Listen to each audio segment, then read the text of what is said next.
বুধবার দুপুরে নিজের গণতান্ত্রিক অধিকার প্রয়োগ করলেন ভারতীয় ক্রিকেট দলের প্রাক্তন অধিনায়ক সৌরভ গঙ্গোপাধ্যায়। বুধবার বেহালা চৌরাস্তা সংলগ্ন বরিশা জনকল্যাণ বিদ্যাপীঠে সস্ত্রীক ভোট দিতে আসেন তিনি। সৌরভের সঙ্গে ছিলেন তার স্ত্রী তথা বিশিষ্ট ওড়িশি নৃত্যশিল্পী ডোনা গঙ্গোপাধ্যায়। এদিন সকাল থেকে বরিশা জনকল্যাণ স্কুলের বুথে সাধারণ ভোটারদের লম্বা লাইন ছিল। বেলা বাড়ার সঙ্গে সঙ্গে সেখানে পৌঁছন বিসিসিআই প্রাক্তন সভাপতি। প্রিয় তারকাকে চোখের সামনে দেখতে পেয়ে ভোটারদের মধ্যে ব্যাপক উৎসাহ লক্ষ্য করা যায়। বুথের সামনে সাধারণ মানুষের উন্মাদনা সামলাতে পুলিশকে বেশ বেগ পেতে হয়। তবে লাইনে দাঁড়িয়ে সাধারণ নাগরিকের মতোই নিজের ভোটটি দেন সৌরভ। ভোট দিয়ে বেরিয়ে সংবাদ মাধ্যমের মুখোমুখি হয়ে সৌরভ গঙ্গোপাধ্যায় বলেন, প্রত্যেকবারই এখানে ভোট দিই। গণতান্ত্রিক দেশে নিজের অধিকার প্রয়োগ করাটা অত্যন্ত জরুরি। সকলকে অনুরোধ করব নিজের নিজের ভোটাধিকার প্রয়োগ করুন। ডোনা গঙ্গোপাধ্যায় জানান, নির্বিঘ্নে ভোট দিতে পেরে তারা খুশি।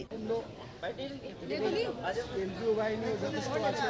কি মনে হচ্ছে সারা কলকাতায় সেরকম কোনো এখনো পর্যন্ত বিশাল বড় কিছু খবর পাওয়া যায়নি বা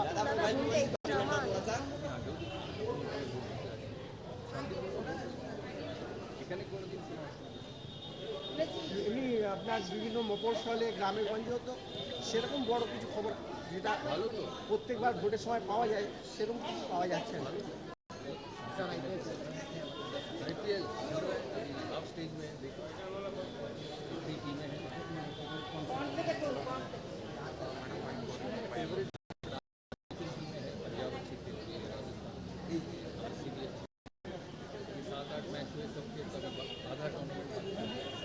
Bureau Report, Channel 10।